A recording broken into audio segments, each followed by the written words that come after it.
Now, so I made some more progress with this and I've made a few little adjustments and I want to show you these. Okay. So the first one is if you click into any of the columns, if you've been following my methodology, all right, notice over in the properties, that column style is still as slanted, even though it is up vertical.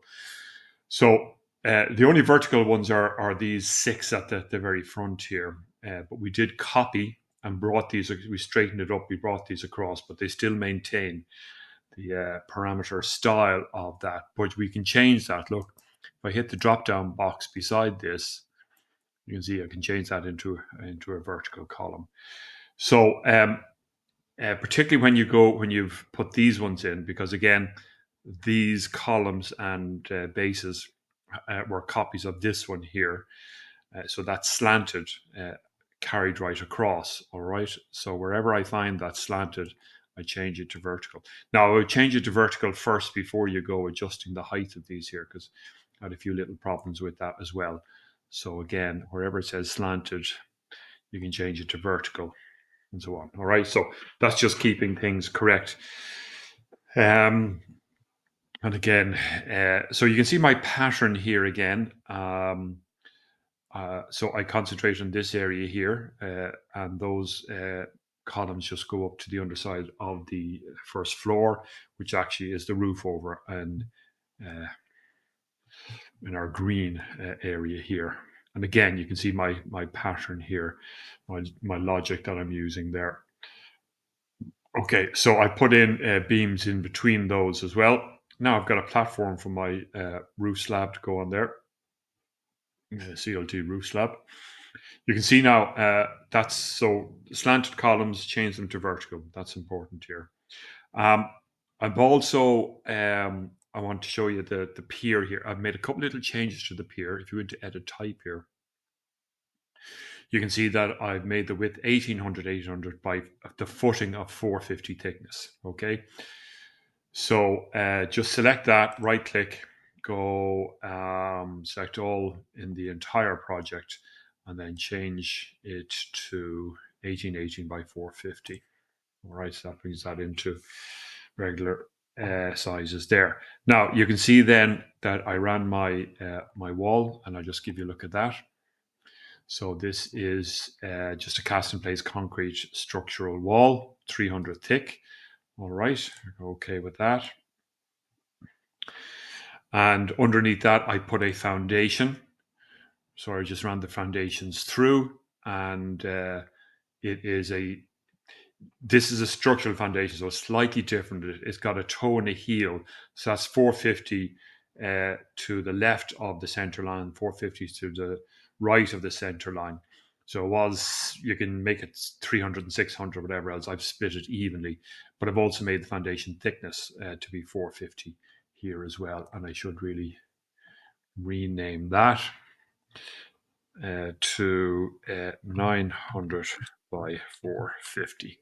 Okay, that's what that one is, like so. And then I ran that around where it needed to be run around. Okay, so that's that.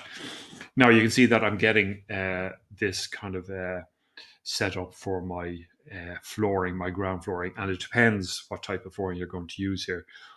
So what I have been looking at is a detail here. I'll show you.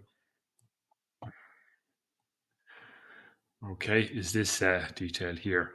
Something is that's my CLT wall with the insulation. There's the CLT wall with the insulation, and I'm thinking of resting the CLT down on the structural foundation that comes up. Okay, so rather than blockwork, that's cast in situ. But I'll do something like this here, where I'll have my insulation. I might build up a block wall on the inside there on the foundation, insulation, and then timber finish or something like that. So uh, you decide what way you want to go about doing that. But in order to do that, I would need to run this wall to be flat here, so that I can run the block wall up from here and include the insulation in that way. All right. Now I haven't fully thought this one out, so it might be slightly different. But I do know that what I'm going to do here is I'm going to use my line command. I'm going to say to that. That's the outside of the foundation pier. Align that wall. So I'll do that again to there, and wherever that wall is there, to come in. So we'll do that again to the outside pier. Align that to the outside pier. I don't seem to have a foundation wall in there, do I? No. Okay, I'll come back and I'll do that. And then to the outside here and that. So you can see what I'm doing here. I'm moving just the external walls. All right. Here's another one that I need to do. So to here, align that. To there, align that one as well. Okay. Now I just want to be careful I'm not making a mess of anything else here. As you know, Revit, for every action, there's a reaction.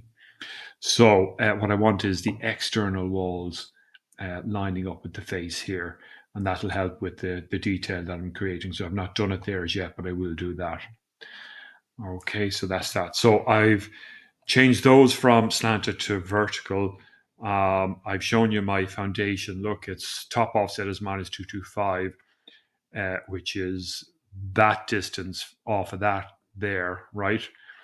Now I might even have to drop that down a little bit further. I'm not quite sure. Base offset is minus 1600. So if you remember, my method of doing in these retaining walls is to go from start at the ground floor, finish at the ground floor, put in a base offset, and you can put in a top offset there as well. Now that gives me plenty of room to manipulate that if I need to do that. If I ran the slab, if I'm going to do a concrete slab and I ran it in on top here, I might need to reduce that by a further 200. And if I did that, then that top offset would become minus 425 or something similar like that. Okay, so it all depends on what kind of a detail you have planned to do here with that. It all depends on then what type of a finish that you're going to do there too.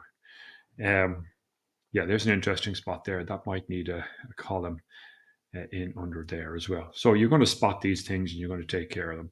This is my first floor. Okay, so I'll show you that. It's floor, standard wood finish.